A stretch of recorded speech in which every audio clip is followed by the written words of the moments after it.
Happy Sunday. My guest today is a compliment to yesterday's episode. My boy Brian, just as groovy as Patrick and Barry. Brian did the cover for North American's album Roped In, and he also did a very radical book called Bicycle Day, based on Bicycle Day, April 19th, 1943, the day that Dr. Albert Hofmann allegedly took one of the first doses of LSD in the history of mankind, which is just around the corner, by the way. So if you plan on celebrating, be in a calm environment, be around those that you love, get some groovy tunes, some kind films, whatever it is you need.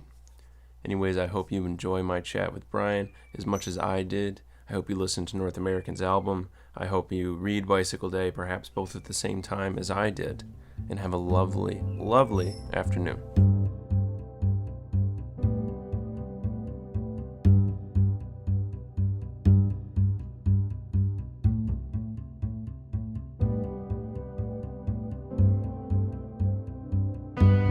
Are you a fan of snow in general? No, I don't really like snow. I'm from Virginia, and there, if it snows, everything shuts down, and it's like a big deal. So what sucks about up here is it snows, and you still have to do everything, like no one cares. So I don't like that. I don't like shoveling it. Obviously, that's no fun. Yeah, I just don't like dealing with the extra hassle, but it is pretty. Do you draw snow? I'm trying to think if I've seen it. Is that something that you visit? I have before. I wouldn't say it's a constant thing. Also, how do you draw? How do you draw snow? What would it's just. It's pretty easy, actually. It would make a landscape a lot easier. You wouldn't need to plant. You just do the outline. Yeah, you're so like evolving to a little cloud. Like the top of mountains and stuff, you just draw a little line and. Yeah, that's it. Yeah, people, if you waist deep, you just put a little shadow behind them, just like they're going through it. Actually, this is pretty funny. I don't know if you know the guy Thomas KINKADE, the mall painter or whatever. I don't. I'm unfamiliar. Okay, he's like. In some malls, he's like a Christian psychopath. He has like a whole he's an alcoholic, super hard. Either way, he does these paintings of these snow vistas, where it's like a little house and it's all snowed out, and the light is just snow. But the neighbors here have these little weird backyard lights. And I saw the light. I was like, oh my God, KINKADE was bright. And it looks like a KINKADE painting. What the hell? You know what it is, and you see it, you're like, it's confusing. It's confusing to be like, oh shit, that's a real thing. That's actual snow light. What the hell is this? I was just expecting, I didn't really have many expectations, but his Christianity and alcoholism, I wonder how that affects his work. I'd love to see Yeah, I can't remember the exact story. There was one of those long articles about his empire collapsing into alcoholism. Whoa. he's like a painter that he paints Bible verses and snow houses, Holy shit. Wow. And he sells all these he basically just signs his name on these he's got all these assistants that make these paintings. He signs his name to it. He's got a whole cottage industry. See, I was picturing a bearded nomad who doesn't have a home and just goes to different malls perpetually. At this point in the conversation, my computer got so full from data that it stopped recording. And what happened in the silent moments is I deleted all of the music files on my computer, which is around 500 gigs of music. Brian was here with me through that traumatic experience. So when we pick back up, that's what we're talking about. I've got thousands and thousands of scans. Yeah, so that plus Photoshop documents really will destroy your space. Wow, man, they said... I barely have any music on this mother anymore. I picked stuff up. I'm sitting here watching... We are recording again, by the way. We're back up and running, I think. and I'm currently watching 12 years of piracy and CD burning and vinyl ripping go down the drain. So, yep, there it goes. Incredible. 28,000 files.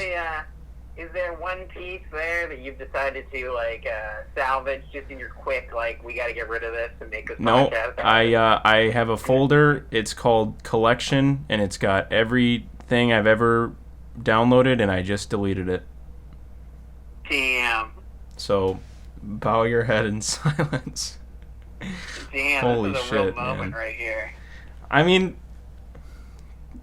Taylor Swift's re-recording her music. The times are changing, I guess. I don't know. Fair enough. See you later, Taylor. You're gone. Did you have any Taylor Swift that just met its demise? No, I did not have any Taylor Swift on there. Damn. It's a shame. What, were you a discography downloader? Fuck yeah, I was, man. Yeah, I liked Yes, the I whole was. discography. Oh, I take that back. I have I one. liked the whole discography. I have one folder left, and it's a Boston album from 1979. So sick. That's what I got. That's a feeling right there. That's more than a feeling. It looks like I got that. Right? I got Johnny Cash, Pearl Jam, and Jack White. Damn. And it's like Jack White's. Hold on. It's Jack White's band. It's not even his solo work or the White Stripes. It's the Raconteurs. Wow. Sick. It would be cool if that 500 gigs was all Pearl Jam live. That would really blow my mind. Well, I cannot believe people got into Pearl Jam live. Like it was any different. Like come on, it's not that different. They don't do that much crazy stuff. It's not like, shows like very dramatically, or have like an entirely different vibe. They're entirely the same. They're gonna do Jeremy every night. How many times? it's more like background stuff that's cool, like the fact that they change their track list every night. Like that's cool, but let that be cool. It doesn't necessarily change the sound of the music. I don't understand the freaks that tried to get down with Pearl Jam different every night. That seems a little wild. Wow. But whatever, to each his own. What are the different stages of grief again? I got to keep an eye out. There's loss. Well, first I think it's shock, right? And then you go loss. That's what I feel right now. I can't believe it. I mean, acceptance is the last one. Don't think a bunch. Probably fear. Fear is on there, right? Fear, loss, grief. I'm just imagining myself getting scared. I'm like, oh no, it's all gone. Yeah, fear. Well, I'd say I illegally downloaded a good chunk of that stuff, so maybe this is my way of giving back. I'm working on my. You're doing it for the music. I'm glad you have a non-musician here to laugh at your pain. No, I was just thinking because I just talked to Patrick and I'm talking to Barry on Monday, and I'm glad this happened with you. That's great. If I would have done it to them, I don't know. Is Barry somebody else that's on Patrick's record? Yeah, he did the pedals, the ambient stuff in the background. Ah, the pedal steel. Yeah. Yes, sir. Very chill. All right. Yeah, I mean, they live in LA. I haven't met the extended gang over there. Me either, man. I'm in Michigan. Yeah. What were we talking about when it cut off? We were talking about the Thomas Kincaid. Yeah, the nomadic Blight. savior. Were you saying something of importance about him when it all went down? Not really. You were saying that you thought that he was a guy with a beard. Yeah, who just traveled. He does have a beard. He just went mall to mall, didn't speak real English. Like in the movie, you ever seen the movie Big with Tom Hanks? No, I've never seen Big. Well, in Big starring Tom Hanks, the way they represent New York's dark side is they have a man sitting on the corner and he's just bearded and dirty and probably wearing an army jacket, and he's just he's cursing and yelling and just muttering to himself, and they're just oh, and that's kind of what I picture. That's what I'm seeing. But he goes mall to mall painting murals. That's what I'm thinking. See, this guy KINKADE, I knew there was something cool about this guy besides him painting snowscapes. So he has a proclivity for ritual territory marking through urination. And he was staying at the Disneyland Hotel. I just took a drink of coffee. On the Winnie the Pooh figure. Holy shit, was that an artistic... Was that like a Banksy type move, or is he just... Might be. It's hard to say with him. I mean, he's the painter of light, you know? Holy cow. What was the... Can you run that by me again? So he's at the he's in the park, like he paid for admittance? Or... No, he's staying at the hotel. Okay. Which is what pure psychos do, to stay at the hotel. What the fuck? Aren't they, like, dummy expensive, too? I feel like... I think so. Well, they're poor families that can't be bothered to leave the park, you know? So, for some reason, he's staying at that hotel. Probably loves that hotel. I mean, as he peed on the Winnie the Pooh figure, he's quoted as saying, "This one's for you, Walt." Were there journalists around? Like... I don't know how... Like, who was on site? I don't know how they got caught on this one. There was a whole bigger article I read. I just went to his Wikipedia and went to personal conduct and knew that was going to have something Oh, good. shit. If you have a personal conduct section of your wiki, that can't be good. It's not like... You're never going to see personal conduct and it's like, is known to feed ducks in the park. Like, it's going to be something... True. Yeah, it's always bad. The controversy section, you know, it's never good. Yeah, there's the controversy. There's like, there's criminal record or like accusations, allegations. I think that's my goal in life, is to have a wiki without an allegations section. That's fair. That doesn't sound bad. And then, you know, some people have the sound philanthropy. bad. That's how you know, like, you do so much philanthropic work that you've got a philanthropy section on your wiki. Like, go you. Sure, that would be nice. I'm sure Brad Pitt's got one. You do that philanthropy, you know, to get rid of this personal conduct section. You want to box out the other people. I'd love to see like an Emoji Movie sequel, but it's like different sections of people's Wikipedias vying it out. That'd be nice. Going back and forth at each other. So... Yeah, a friend of mine had this whole,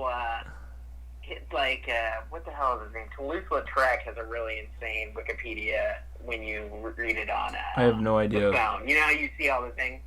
He's like an 18th century print guy. Oh. Sorry, I was trying to hang up with my girlfriend, but instead I had to accept it. You were like saying something, and I was like, "Oh, all right, okay." Yeah, no, I was trying to hang up with my girlfriend or not accept her phone call. I was gonna text her, but instead I just did it. I just heard her go, "Oh, that was shit." Wrong button there.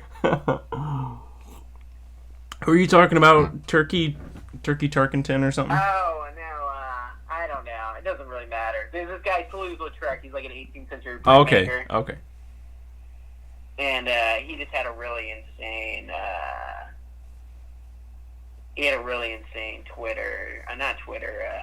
Wikipedia amount of things. I always wonder, like, what... I mean, I know it's just because we have so much technology now, but I feel like folks like that are of the past. Like, the ones...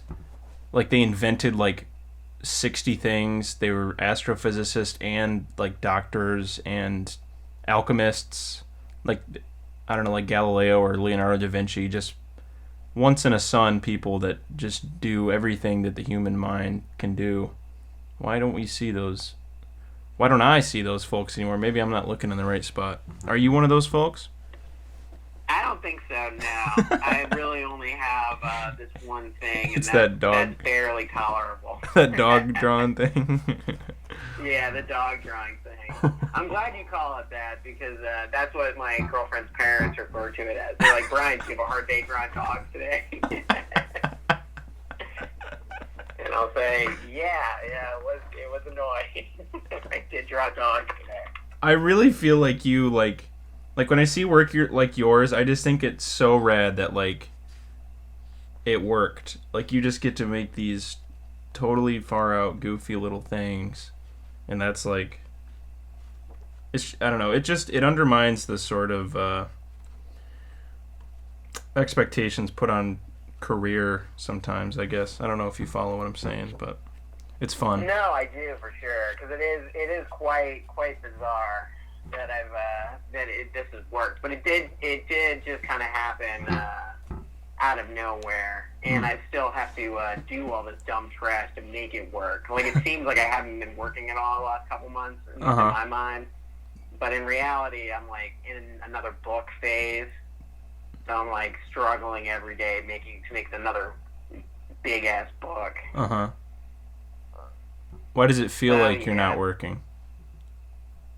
Why does it feel like you're not working? Well, like just these days, if you're not putting stuff like online all the time, I just think it looks like you're not doing anything. You know? Mm-hmm. That's what people think these days. I think. I don't know. I mean, I don't really care. Who cares? Yeah, I could care less. I mean, I'm just saying. So how was your morning, man? What'd you do this morning? Morning was good. I had been jumping rope, but I didn't jump rope today. Whoa. I ate granola with blueberries in it. Finished off my granola and blueberries and yogurt all at once, which is a rare treat. That's clean. Yeah, it was nice. It was nice to get them all out the way. But now I have to get more for tomorrow, and I haven't done that yet. I don't want to fuck with this now. Oh, no. Mm-hmm. How did this jump roping thing come to be? Well, my friend bought me a jump rope because he wanted to get into jump roping and wanted somebody to, like, also get into jump roping. I guess so we could both be like, hey, did you jump rope today? But then he's only done it once. And then I got it. I'm getting pretty into it. It was really hard. And trying to get a ton of them in a row is very difficult.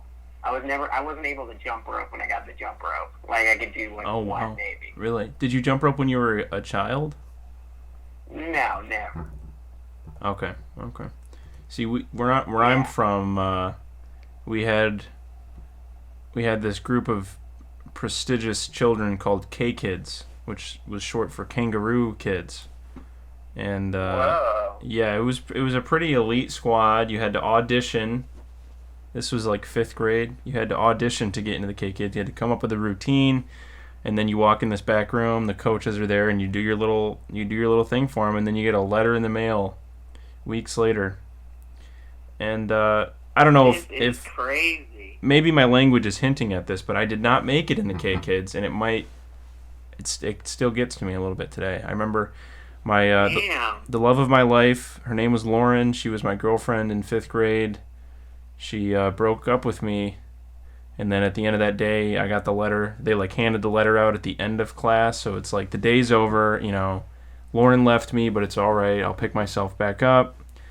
Rejection Lauren letter. left you over this K coaching scenario, K club.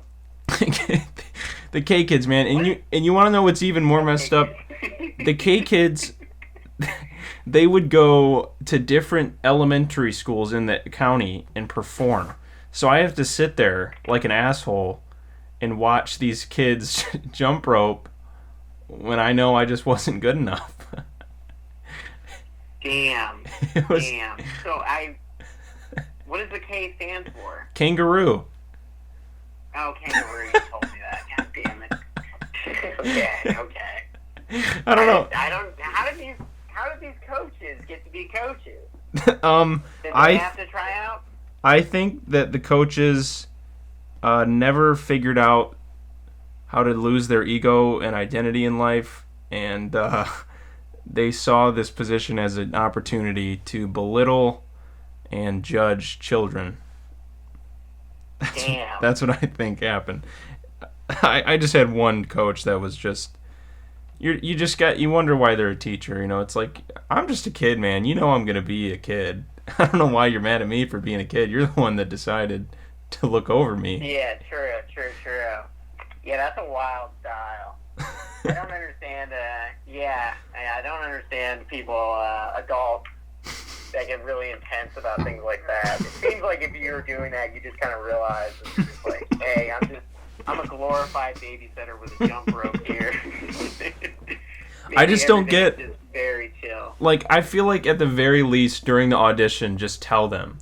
Like, I finished my audition, they should just look at me and be like, maybe next year. But instead, they make you wait a week. So I'm sure they have these deeply intricate deliberation council meetings. I don't know what they have to go through. And then they type up a letter, put it in an envelope, seal it, type out a sticker with your name on it, put the sticker on there, and then have their teachers hand them to you. And you have to open them on the bus ride home. What kind of sick... Damn. Like... That is absolutely insane. Because what kind of scam are they running where they're turning kill children away? Right. Like, what did I do, man? I'm 8 or whatever it was. Like, I just tried my best. That's crazy. And you know what's...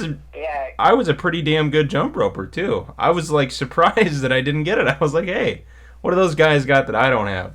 I can jump. But, yeah. Damn. Well, do you have to be able to do, like, tricks and stuff to, Yeah, and I could do a double jump. I could do it backwards. I could do, like...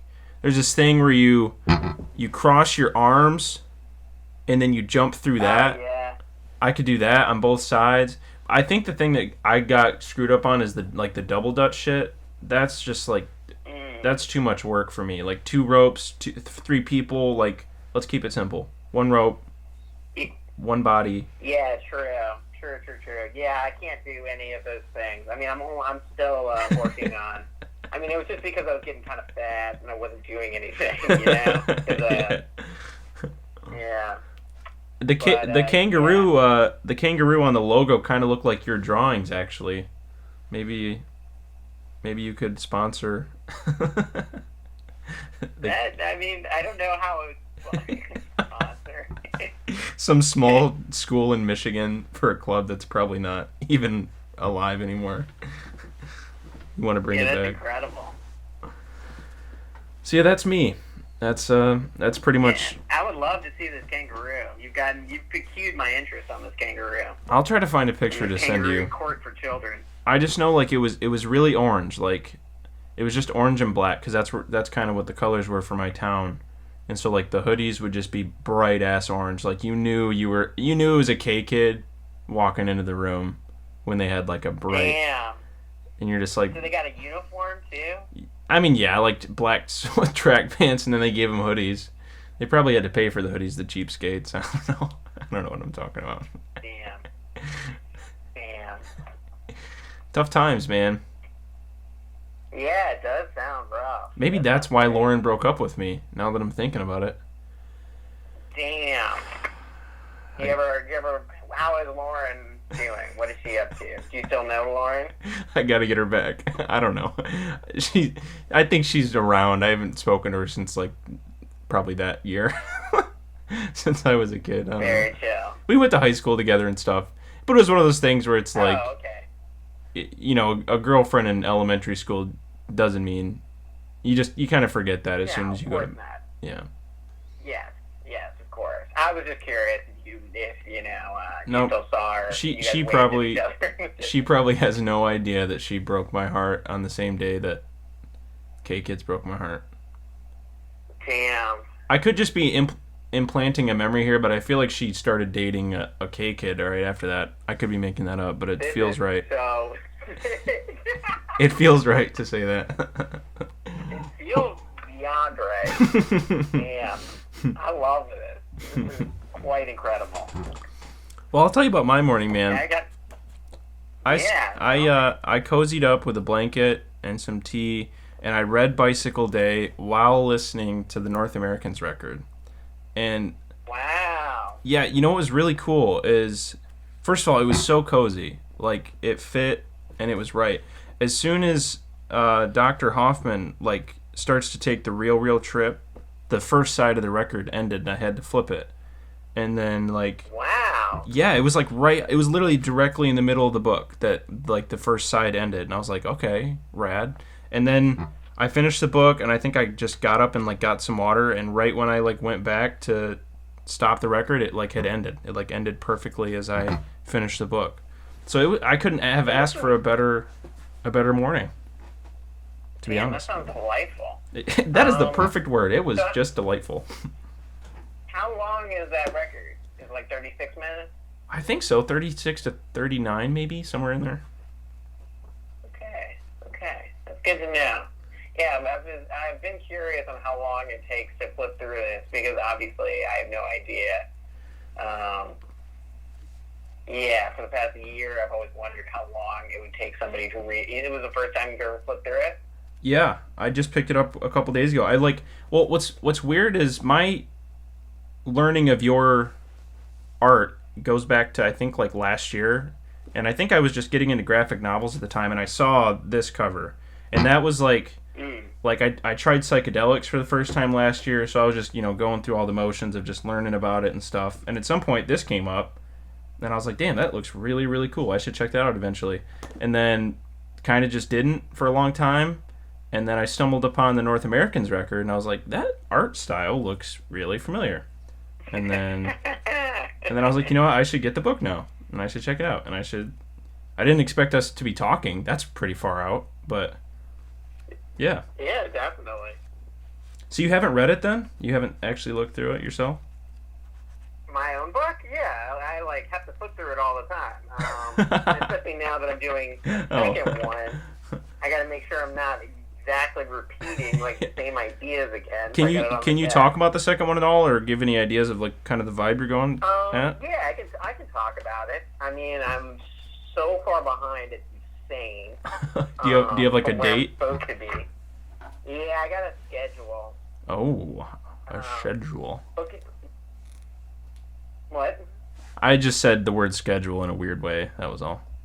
No, that's cool. Yeah, they put you on. If you want to put a book out, they put you on a schedule. Wow. So, this one is taking a lot longer than the last one did. But the last one, I like really went wild. And like used the wintertime pain to like do the whole thing in like shorter amount of time, Yeah. And so I thought I was going to be able to do it with this time too, but I'm still like lagging. I haven't gone like. There's like a certain point when you're working on something where you have you're in a good flow and you're getting like a good amount of work done every day. Yeah. I haven't hit that again this time. Damn. Why do you think that is? I think it's mainly because I have been like, everything else has been so insane that it's like difficult for me to like be like, oh, okay, that's cool. I had a good September, It wasn't like that at all this year. Yeah, I feel that. This year it's going from, like, pretty much zero contact with most people, very little contact, to, again, little contact, but then having to work all the time, too. It's also interesting that you're creating, I assume, like, people, or characters' bodies, like, so it feels like it might put you even more into that world to not have contact with real folks, but still be drawing animated ones.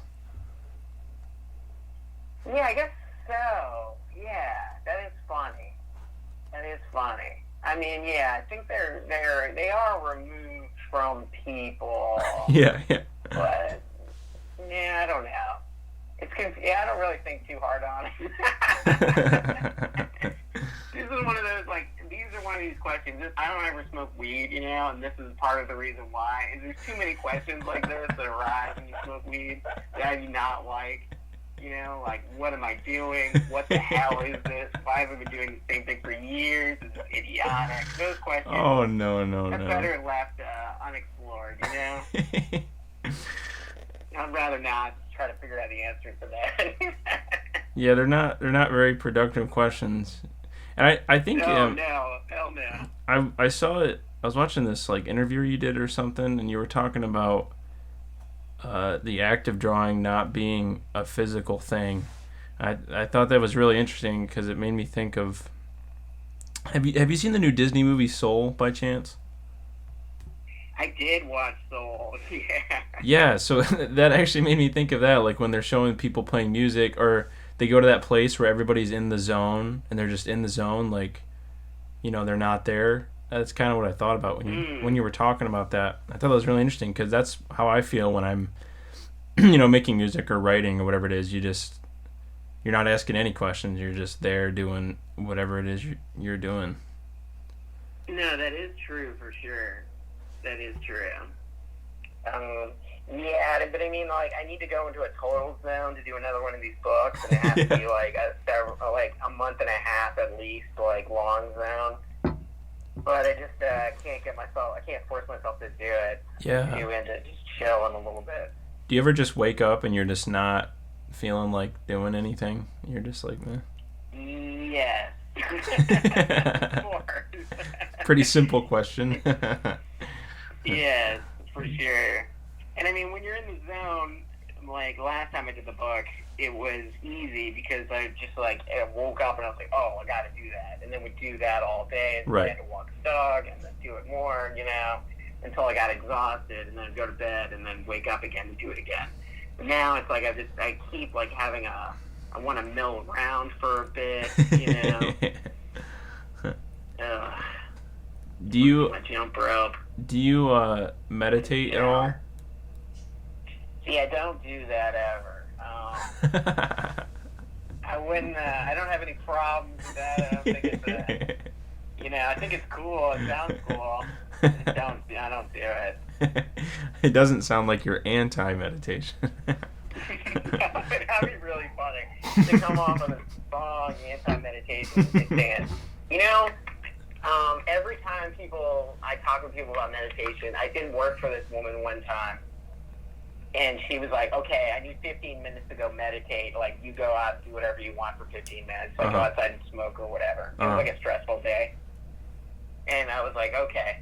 So I go out, I walk around for a little bit, I come back, and then I hear her, like, just yelling, I'm just like, oh, my God.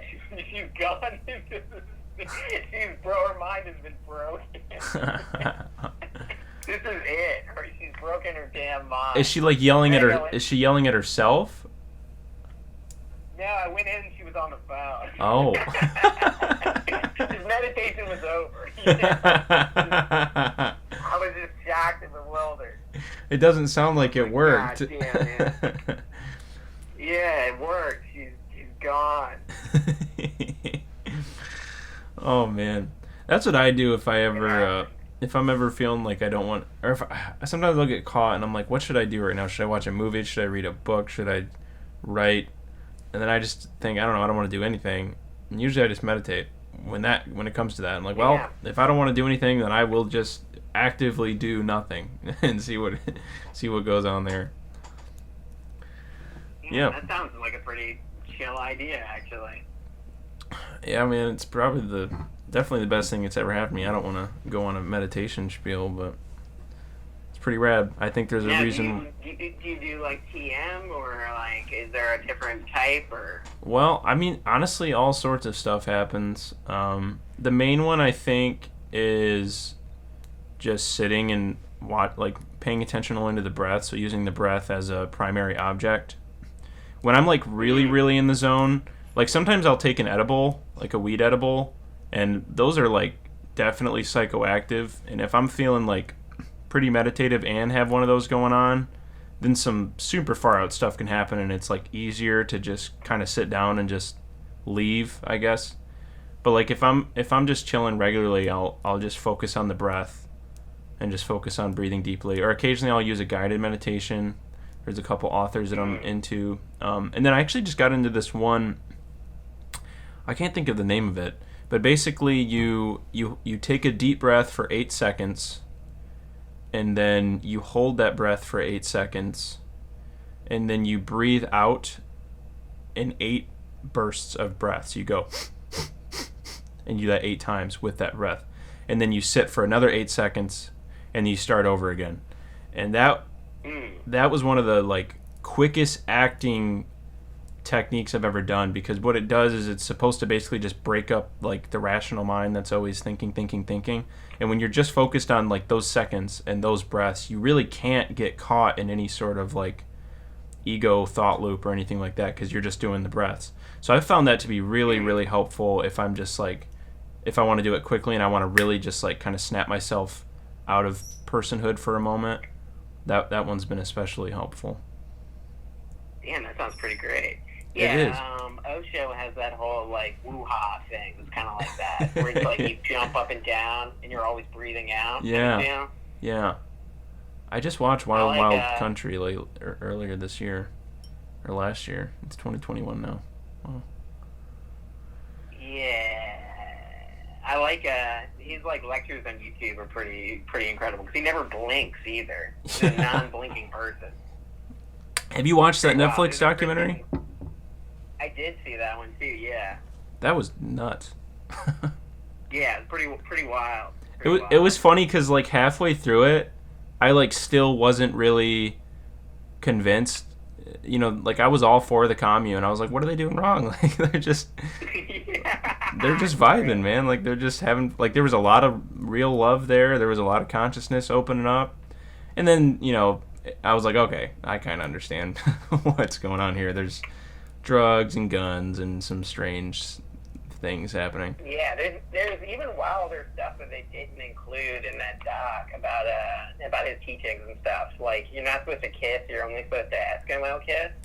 Whoa. So during all the sex stuff, people weren't kissing, they were just Eskimo kissing. Also, like, to prevent the spread of AIDS, you're supposed to wear like a condom plus plastic gloves on your hand. So Eskimo kissing while both partners are wearing plastic gloves is also pretty wild. Wow. If you go to the Osho Center nowadays in India, they give you an AIDS test like when you enter. Wow. Yeah. What is going on with his legacy right now with all that? Are there still like practitioners and stuff? That doctor that's in the thing, he owns everything. That guy that's like blonde that the woman tries to kill, the like mouse woman. Yeah. I probably shouldn't call her that. That's... She was mouseier. The mouseier one woman. Yeah. The mouse-looking woman. Yeah, it's not nice. Yeah, Shanti, Sheila B, I don't know, whatever her name was. It's been a while since I watched that one. Dude, but that would be a sick story to see in your art style, is the Wild County story. That'd be pretty nuts, but you know, they already did a whole Netflix doc. You don't want to steal the thunder. Yeah, well, yeah, and also, you know, it's just like, people are going to be like, oh, another one of these, but now it's hand-drawn by a psychopath. Now, I've wanted to do something with, like, a guru's teachings for a while. Yeah. It's like a side book, but I just haven't found anyone that I've, like, liked particularly who, like, it would make sense. Because Peter Max has 3 books that are like this, and his guru person was, like, Swami, can't pronounce his last name. But yeah. He's got 3 books that are just, like, his teachings, like, with Peter Max's drawings. Mm-hmm. So, I had a fantasy, actually. Do you know who Goa Gill is? No, I don't. The Goa Gill is this, like, progressive, like, he looks like a penguin. He's like this, like, he's this Goa trance guy. He does Psy trance or whatever from Goa, India. And I had this idea for a long time to try to get him to give me some of his teachings and I'd illustrate it, but I don't know how well that would work out or how I would even go about contacting this guy. And it's really only funny when you see this guy because he really is just like the most like burned out looking psycho, like one long dread kind of deal. Oh man. So how did Bicycle Days start? How did you get on the road to that project?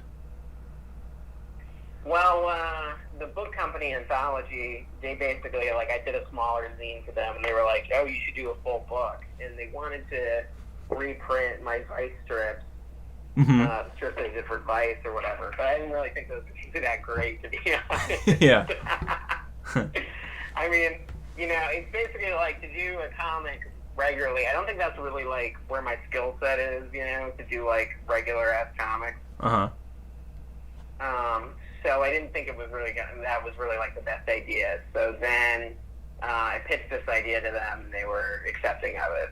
So that's how it came across. Why'd you pick that story in particular? Well, I hadn't seen anything that really dived into that. I liked how it was kind of like a panic attack for this guy. I thought the panic attack angle was interesting, and yeah, I just thought it would be fun to draw, and also would be interesting to do in my own like weird way, you know? Yeah. Like funny to take like, because this, yeah, it's like kind of like a little piece of like urban legend kind of deal, you know? Like everybody like people tell that story to you, but they always tell it wrong. It's weird. It's a little different, you know? Yeah. So, because I wanted to do something that was like a kid's book or more like a Disney movie, and this had like kind of all the angles of like a kid's book or a Disney movie, you know? Like that similar arc. Yeah, I was really thinking, like, while I was reading it, I was thinking, if I ever have children, like, you know, and, like, this sort of book was around, how would that, even if small, how would that change their perception of anything? Like, just seeing this kind of far-out imagery, I just feel like you don't see it for sure. as much. Yeah, I mean, that's kind of the question about this book is I have had people, like, show it to me, like, with their children, you know? Like, people have sent it to me as, like, a kid's book, you know? Like, I don't know how I feel about that, to be honest. I'm like, cool. But, yeah, that's kind of the question. It kind of fits in between, like, it kind of has a style, but also kind of has, like, a comic style, you know? Like, it's kind of in between, like, a lot of different things, which I like the best, because then I get to, like, I think, like, my better strength is just, like, filling up, like, a big spread, you know? That's like one of my favorite things to do. Because then you get to add like little details. It's like fun. You wander through each page, you know. Yeah, like I think that's more fun for me. I've got the book in my hand right now, and I'm looking at this. It's when Hoffman's looking at the German border, and there's just like a big fire in the background and some explosions and mountains and like pages like this. Like that's this morning I was having a tough time like. Because I wanted to be smart with my time and, like, finish it. But pages like this, I was just like, I'm just going to sit here and look at this for a really long time. Yeah, I like having the, like, hangout pages, you know? Or pages that reveal, like, little details later. Yeah. That's really the most fun for me. Because, yeah, if you have fun looking at it, it means I had fun drawing it. And that's nice, you know? That's a win-win for me. Yeah, I don't know. It's just tricky. It's tricky to figure out. I'm like kind of trying to pare down what I'm good at and what I'm not good at, and I don't think I'm very good at like traditional comic format, you know. And I'm not very good at writing things. Like I'm not gonna write like I don't know, like a Chris Ware style thing or you know, like a Schultz style thing. And I'm not really like that good at characters. So the only thing that I'm like, I feel pretty confident about is like big spreads or simple stories, you know? So that kind of lends itself to like a kid's book, but done in like a cartoony way, you know? Yeah, man. I mean, this book just feels like a home run. Honestly, it just like feels like the right moment. I hope the second one. I hope the second one will be done, and it'll also feel like a goddamn home run. We'll see. That'll be a grand slam. Man, I fucking hope so. So what is that book about? Damn. What can you say about? This one is a sequel to Bicycle Day. It's about the Wassons. I don't know if you know about them or not. I can give you a brief primer on them. I don't know anything about them, so I'm open ears. So, like what Hoffman did for LSD, basically, the Wassons did for psilocybin mushrooms. And they're interesting, like Hoffman's like an actual chemist, right? Yeah. These two are not. They're just like a couple, and they just have this insane hobby. They're basically like, their books read like forum posts these days, you know? It's basically like they're just obsessed with mushrooms. Yeah. And I still haven't figured out entirely why, and they never really present entirely why either, but it's like they do have they just got obsessed with it, and they they wrote, like, it became just, like, a fun hobby for this couple. And they wrote, like, letters to tons and tons of figures, including, like, Agatha Christie, about, like, how she put mushrooms in a mystery tale, and it was the wrong kind of mushroom, and it wasn't poisonous, you know, like, that kind of shit. Whoa. They're basically, like, weird, like, mushroom posters, except they're in the 40s. So instead of posting on a website about their mushroom obsession, and, like, you know, just posting photos of mushrooms online for other mushroom advocates or mushroom hobbyists, they instead wrote this book that was supposed to be a cookbook, like a Russian-styled cookbook on mushrooms. Whoa. But then as they kept getting deeper and deeper into it, they started hearing whisperings or reading whisperings about, like, you know, psychoactive mushrooms in Mexico. And, yeah, baby. They went to Mexico a couple times, and they met up with this woman, Maria Sabina, who, like, showed them, like, the mushroom right and let them, like, take these mushrooms. And then they weren't supposed to tell anybody about it, but they immediately blasted Life magazine. Was that the mushroom woman? Was that the Life magazine cover? Was that the one? Yeah, that's the one right there. Wow. Okay, that's far out. Yeah, I've definitely, like, seen that in documentaries and stuff, but never knew, like, behind it. Actually, it's just always like this was the cover that brought psilocybin to America. Yeah, it's funny. It's a real footnote still in a lot of, like, other, like, mushroom things. I guess because there's just like there's so much about mushrooms that, like, this couple, like, always kind of gets, like, overshadowed a little bit. Yeah. But I think their story is really interesting, and I think if I can get it done, you know, this would be a good follow-up. I have to finish the damn thing. I can't wait, man. That sounds awesome. That sounds really awesome. So, yeah, there's been tons and tons of me drawing mushrooms for the past, I don't know how long I've been doing this, 2 months, 3 months, Wow. Tons of mushrooms. What role have psychedelics played in your personal life? They're cool. I don't know. I mean, honestly, I'm a little funny about it because I just, I think they're pretty chill, and I'm not like a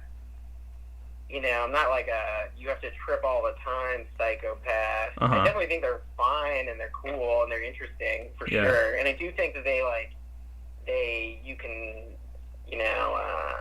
parts of your brain are a little, get tickled a little differently. But I don't think it's like that big of a deal, to be honest. Like, I don't think it's like necessary to like do them all the time. I think though, like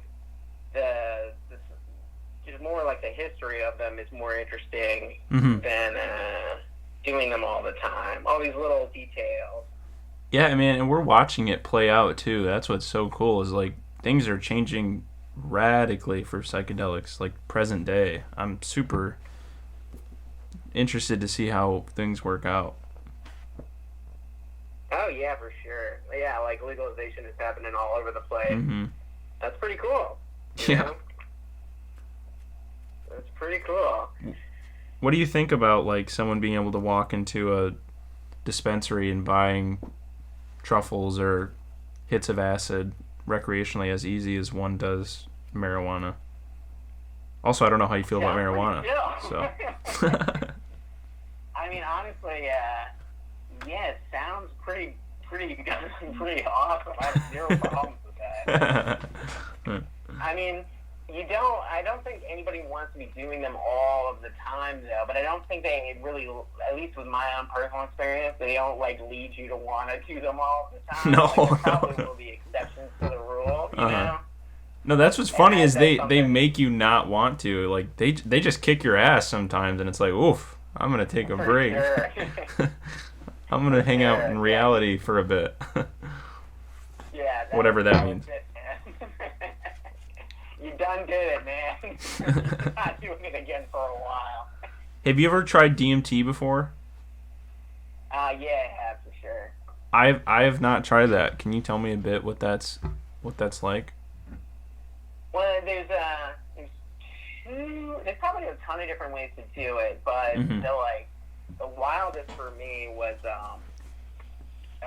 snorting like the brute powder or whatever. You like snort the like dust like it's Wow. snuff, like that tobacco stuff. Yeah. And then you have like a little bit of Syrian brew too. So it's like an MYOI inhibitor. Whoa. And then you're just like in the grid. But if you like smoke it or I think most of the time it wasn't that different from other psychedelics I've tried. Where it's Really? like you're laughing, you go into the grid a little bit, you know, like all that stuff. Like only once did I get like super blown out, you know, like you know, completely paralyzed, laying on the ground kind of deal. In the grid world. But yeah, it's cool. I mean, What do you mean? That one. What do you mean when you say grid world? It's just like a grid. I don't know. It looks, you know how sometimes you're tripping a little bit and you're like, oh man, this is cheesy. Well, DMT, you don't really, you know, you're too blown out for it to be cheesy. You know, like a lot of times acid or mushrooms, you know, you'll be seeing some stuff and you're like, man, this is a fucking joke. This looks like some trash ass CGI. It's more like, I think DMT is a little bit more 16-bit in that way, where it's just, you know, it's kind of like seeing like Sega Genesis for the first time, you know, like you hadn't seen a screen before. Bro, that's funny you say that. DMT phase. I was playing Earthworm Jim yesterday on the Genesis, and it was the first time I've picked up a Genesis since I was like a little boy, and I was like, whoa, this is just sick. That's funny you mentioned that. Oh yeah. I'm looking at your book. I'll get into.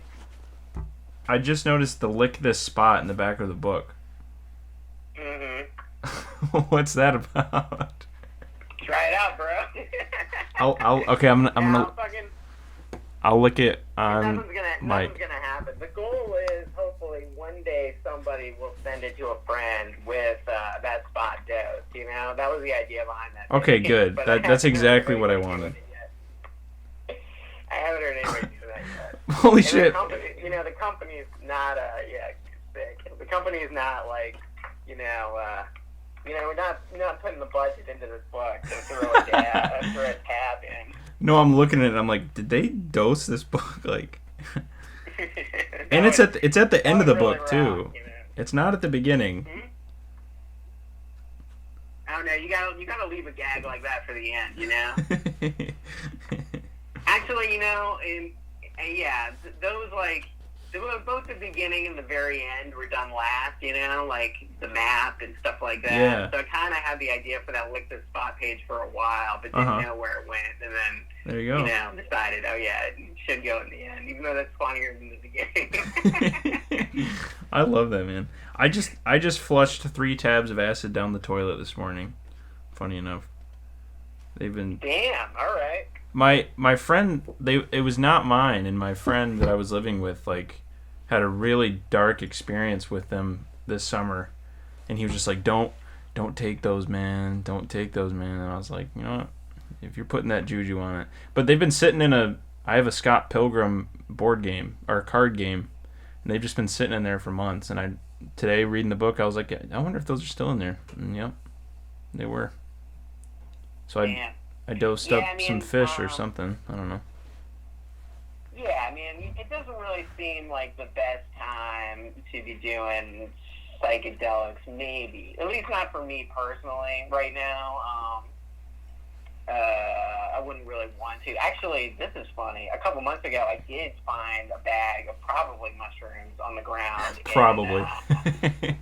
Probably, yeah. You know the Ziploc bag with the mushrooms in it? It could be fake, you know.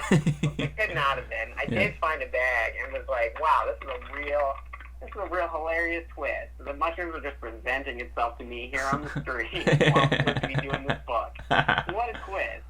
I picked them up, looked at them, was debated it for a while, and was like, nah, I'm going to leave this for a kid or some shit. You already know. You've already been to the grid. Yeah, I was like, I already got this. Fucking, I know what this is. I'll leave this for a child. They'll come my way again. Well, that's funny, man, because... You know, hopefully over, 15, 16, but, you never know. The first time I took mushrooms was in 2019. That was November. So that was like before COVID. And then the second time was in March of last year. And what's totally nuts is that, like, so I took them on I think it was a Thursday, but I went to the UP of Michigan, and I think it was the Friday. So this was the Wednesday after Trump had just he addressed the nation, and like places were shutting down, like the NBA was canceling their season, like all that wild shit. And I was like, whoa.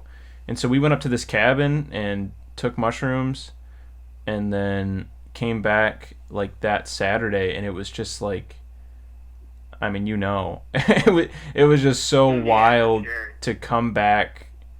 First of all, like, no matter what time in the world it would have been, I was coming back a totally different being, and coming back to that, like, my mom called me and was like, hey, we don't have any toilet paper around here. Isn't that crazy? And I'm like, I don't even know what's going on. I'm in the UP.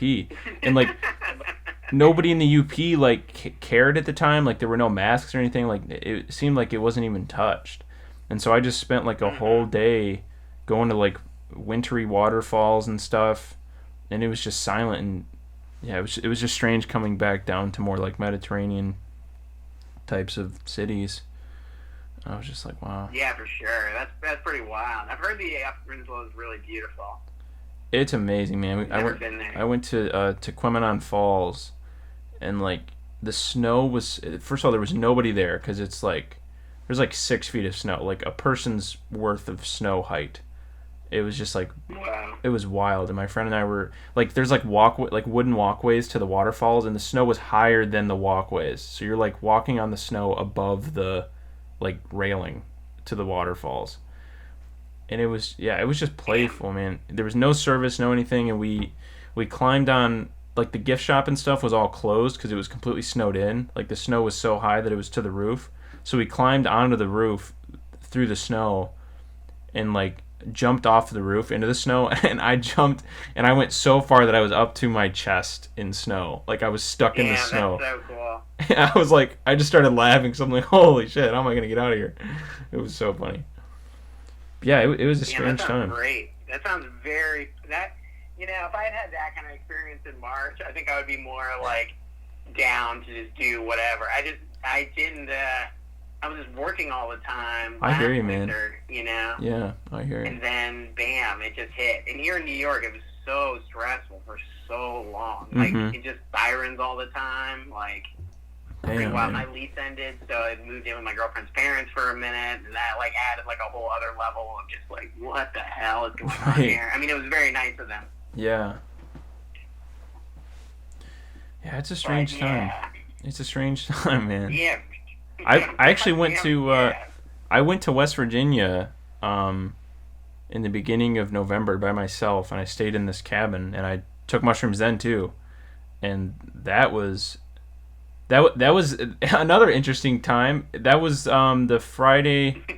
It was the election week. It was the day after the election, and I wasn't on my phone, and I wasn't on anything. So like the world was doing whatever. Or by the world, I mean America, whatever. But the election was going on, and I was just like up in the like highest part of West. I think it was like 10 minutes away from the highest peak in West Virginia. So I was pretty up amongst the stars there, just by myself, building a fire, walking around this like. What part of West Virginia are we talking? We're talking like near the Maryland side, near Cincinnati. That's a good question. Other side. I feel like it was towards the middle. I don't know if that's helpful. I'll look at a map right now and see. I should be able to tell. I know it was only like 8.5 hours from Michigan. Spruce Knob. Okay, so it looks like it's like actually right to the, like up towards east. Davis, Elkins, Moorfield. Those are some places around it. It was right by Spruce Knob. Spruce Knob, Seneca Rocks National Recreation Area. So it looks like it was northeast. Very cool. Northeast West Virginia. Yeah, it was. Yeah, West Virginia is very cool. I love that Harper's Ferry zone. Yeah. Summertime, you can really like, you can really float in that area. It's pretty nice, and there's just tons of, it's all just hills, and you can walk out of your car and immediately like